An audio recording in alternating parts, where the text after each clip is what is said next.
Hi, it's the middle of the week and this is time to talk about money. So vegan Bankery is on the wire and we continue to talk about the shares.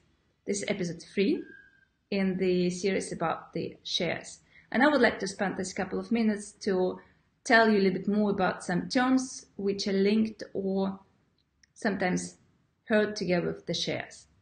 There is the authorized shares and issued shares.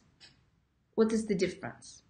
So actually, the shareholder would like to have control over the number of shares which are issued, because if new shares are issued, their interest may be diluted and they may not take the part in the important business strategy decisions taking.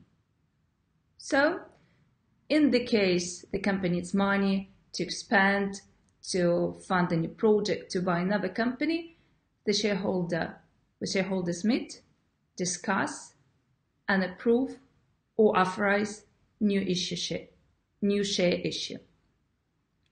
Afterwards, the papers are sent to the state for the final approval, and voila, here is the amount of the authorized shares.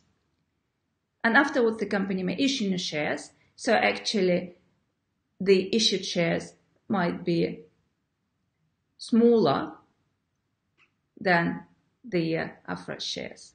And also you may hear this term like a treasury stocks or treasury shares. What does it mean?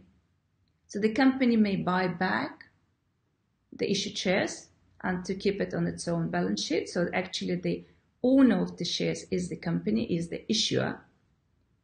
Usually it's done then the company has excess of cash.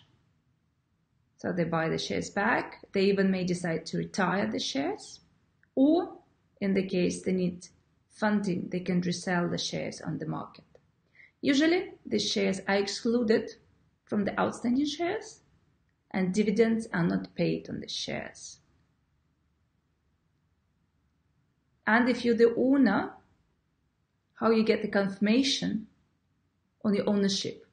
Historically, it was in paper. It was a special certificate confirming the share ownership. And for example, here you would see behind my back, Vorzugsaktie. So this one of the example how the certificate of share can look like. And it was a couple of years ago in Austria. But highly likely it's going to be electronically registered now. And the registration is done in some kind of the central depository system, or for example, in America it may be DTCC or CREST. And we'll continue to talk about the shares. The next episode is going to happen in 2 weeks' time. And if you don't like to miss any new ideas and information about money and finance, just subscribe on the channel. If you have any questions, please write, or comments, please write. I will answer definitely them. Or if the question is big or extremely interesting, I may even decide to make a video. See you soon. Have a great, successful and prosperous week.